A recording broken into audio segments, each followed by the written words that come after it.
किसी छोटे से गांव में एक बूढ़ी औरत रहती थी। वो और उसका बेटा सिर्फ अकेले दो बंदे थे। वो बूढ़ी औरत बहुत परेशान रहती थी। वो हर वक्त अपने बेटे की शादी के बारे में सोचते रहती थी कि इसकी शादी मैं कब करवाऊँ और कब मेरी बहू आएगी और मुझे खाना पका के देगी। इतनी देर में उसके बेटे की आवाज़ आने लगी और वो गई, और जैसे ही उसने दरवाज़ा खोला वो उसकी आंखें फटी की फटी, लेकिन क्योंकि उसका बेटा शादी करके आ चुका था, उसे बताए बगैर, उस बूढ़ी औरत को बताया बगैर बूढ़ी औरत परेशान होगी। उसने अपने बेटे से पूछा, अरे ये क्या किया तुमने, शादी करके आ गया मुझसे पूछे बगैर। बेटे ने जवाब दिया, मम्मा ये मुझे लड़की पसंद है इसलिए मैं पसंद करके कर रहा हूँ शादी।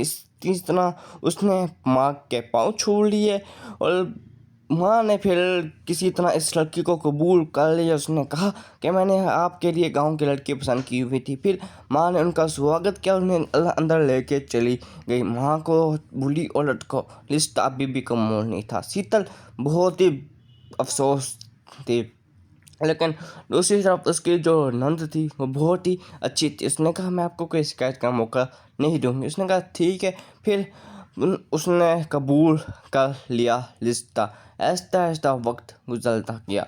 सुबह जब उसकी पहली रसोई थी, उसकी सासू माँ ने उसे अपने कमरे में बुलाया, जबकि रसोई में तेज कड़क की धूप आ चुकी थी। उसने बुलाया, उसने अपनी बेटी को कहा तुम्हारी पहली रसोई है, जाओ खाना पकाओ। धूप बहुत शदीद थी क्योंकि उन पर कोई सायादार छत नहीं थी, इसलिए वो जाके बैठ गई। चूल्हे के नाम पे सिर्फ एक हांडी पड़ी हुई थी। उसने हांडी बनाना शुरू कर दी। आधा घंटा उसने हांडी बनाई। फिर गर्मी से उसके आंखों से आंसू और उसका मुंह पूरा लाल पड़ गया। वो बार बार अपना पसीना पोंछती, उसका मुंह पूरा सुर्ख हो गया। ये सब वो बूढ़ी औरत देख रही थी।